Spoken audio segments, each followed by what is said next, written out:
Hi again. So I saw this article online and it's provided by CNBC.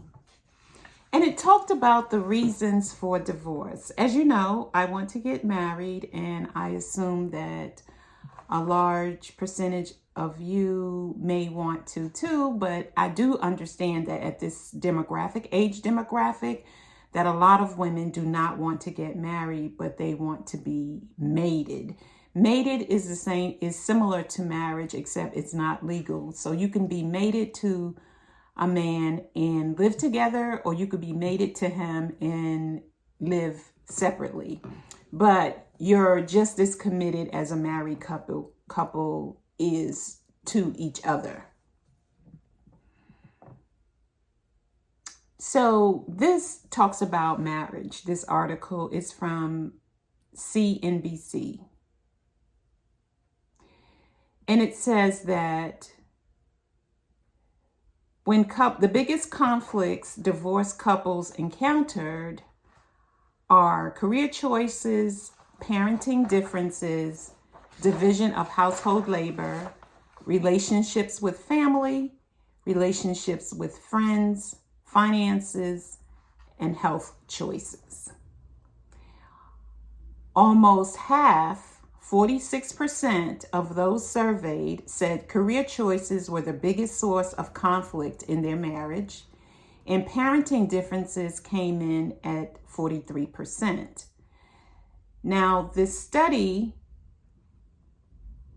was done by, I think it said the Center for Disease Control? No, Forbes Advisory Survey, according to a Forbes Advisory Survey, Forbes, the business magazine. Then it says, couples also said division of household labor caused problems or disputes. Science bears this out. Women who are partnered and had children with men reported having less sexual desire if they were doing a larger portion of the housework, according to one 2022 survey.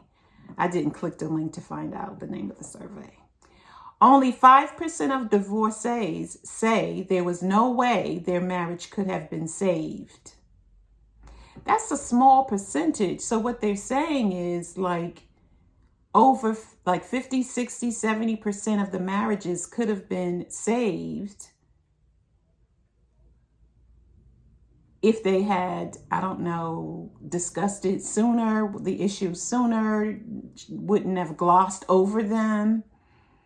And then it says a whopping 63% said that having a better understanding of commitment prior to marrying could have helped them avoid divorce. 63% said that if they had a better understanding of commitment prior to getting married, it could have helped them avoid divorce. More than half said that if they had a better understanding of their spouse's morals and values prior to getting married, they might still be together. I think maybe a lot of this could be avoided, these divorces, for these reasons: division of child labor, parenting, and the commitment. Knowing about the commitment that marriage requires could have avoided some of the misunderstanding and maybe the divorces if there had been premarital counseling. Really good premarital counseling involved. My understanding is that a lot of people get married without premarital counseling and without any real serious, deep premarital counseling that really dives deep into these things like finances, relationships with friends, and how to maneuver and deal with that when you're married, and relationships with family, how to deal with that, siblings, mom and dad, if something is happening and one of you need to provide care and support for your mom and dad, division of household labor, that's a killer for a relationship, period, if one person is doing most of it. And usually it's the women, the wife, or the wife who is doing most of the household chores and helping children with homework and cooking and all of that. And I find that even in high income households, where if they budgeted differently, they could hire somebody to do some cooking, maybe once, a couple of times a month or a week. They don't want to do it. They don't see the benefit of having someone like prepare meals maybe once a week so that they can just like pull it out or warm it up or cook it quickly. They don't have to be bothered with the prep. And cleaning. I've seen almost like $80,000-$90,000 couples, maybe 125, they're in IT, who don't want, for various reasons, to hire anyone to come clean. And I think that's sad, because that's something that you don't even have to argue about if you have the resources. That's an argument that doesn't even have to be had if you have the resources. And sometimes you may not see that you have the resources to do it, but if you stop spending in other areas, you will find, and that frees up money for someone to come in and help with the household chores. Then the woman becomes more, has more time for herself, and she can get herself ready or in the mood for relations with her husband. But normally women don't think about that unless that's something they saw modeled to them. A lot of women didn't come from households, me included, where there was any extra resources to hire somebody to come clean so that you wouldn't have to do it. Even if it's just like once a month, there wasn't any resources for somebody to do that. And then, it wasn't really talked about before marriage. It was just assumed that the wife would be the one doing a lot of the child rearing, taking the children to their doctor's appointments and running them around to their soccer practices. And that's okay if you're a stay-at-home mom. But even she needs a break every now and then. She needs a break. So, yeah, I just thought this was really interesting. And it didn't discuss health choices. So, when you get a certain age, you have to be careful about what you eat. All the junk that you used to eat on a consistent basis, once or twice a week, every week for the last 35 years, catches up with you. It just catches up with you. And you start suffering for certain conditions, diabetes, heart condition, what else? Y'all know what they are. And that's a lifestyle.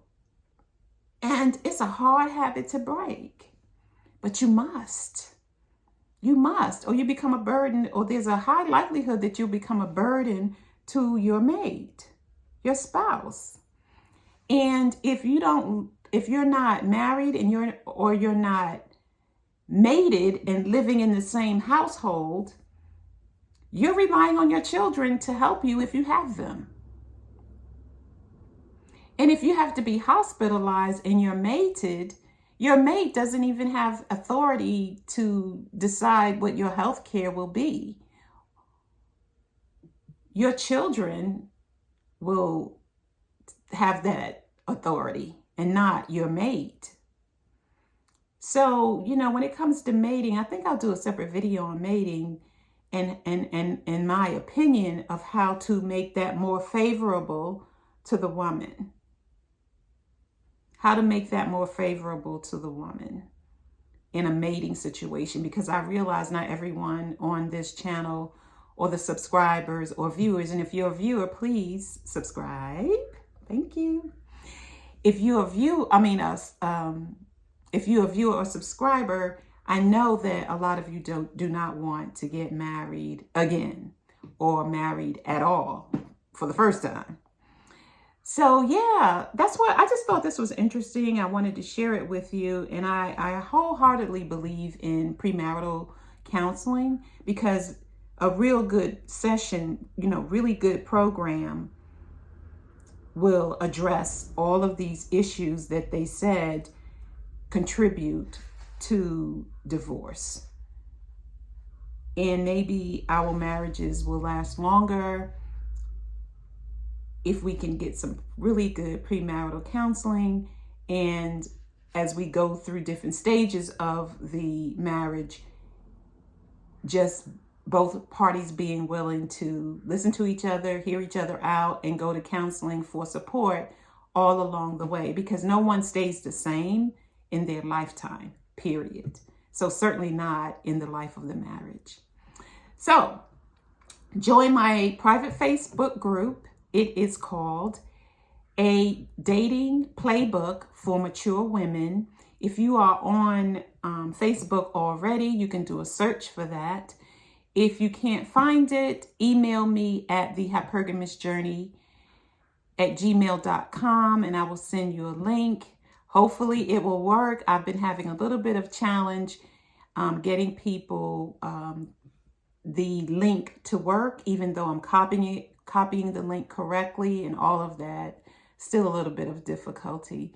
But I think if you are already a member of Facebook and you and I invite you, you can join that way, or email me your Facebook tag or name, and then I can invite you from Facebook that way. Forgive me for not being sure exactly how to do it. I'm new to it, but I do want this Facebook group to be a place where you feel supported, basically feel supported and heard and seen. And the reason why I called it a dating playbook for mature women is because we're actually going to take what we learn on the road. So the way I envision it is that if you live in the Atlanta area, we will meet up, have lunch in a very nice place, restaurant, talk about what we're going to practice, then go out to the bar and start practicing what we are learning, and then taking it to other social events as a group, and then dispersing and starting to implement what we are discussing and learning and feeling comfortable with.